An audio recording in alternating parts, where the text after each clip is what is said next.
पिछे आधे कैंप अगे चल, आधे कैंप अगे चल।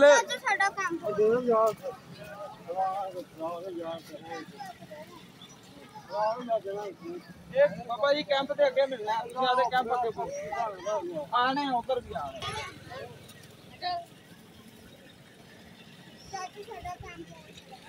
केड़ा कैंप है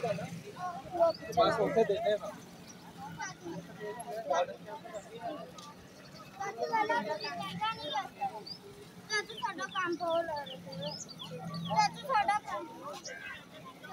बेटा पीछे पीछे पीछे पीछे ताड़े ताड़े पास चीज होते आई बच्चे पास में चलो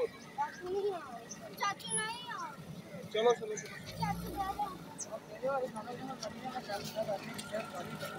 भाई एक मिनट पहले इधर तो तकसीम कर लीजिए क्या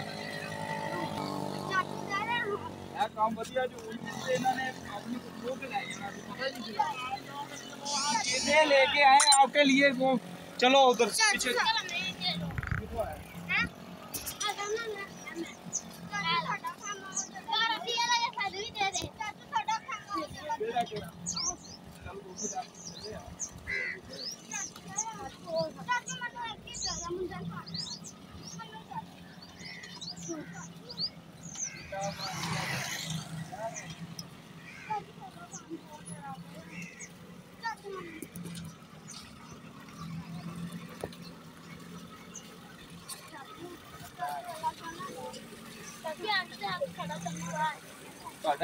चलो फिर आप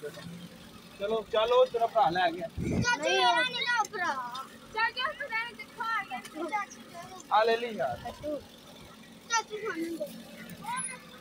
चाचू दे बस सर इथों ना ऐसे पीछे मोड़ लो चाचू पीछे मोड़ लो। हाँ जी ठीक हो गया बस चाचू नहीं है देना नहीं देना नहीं देना साढ़े कैंप अगे तक पहुंच गए पीछे मोड़ लो आ ले लो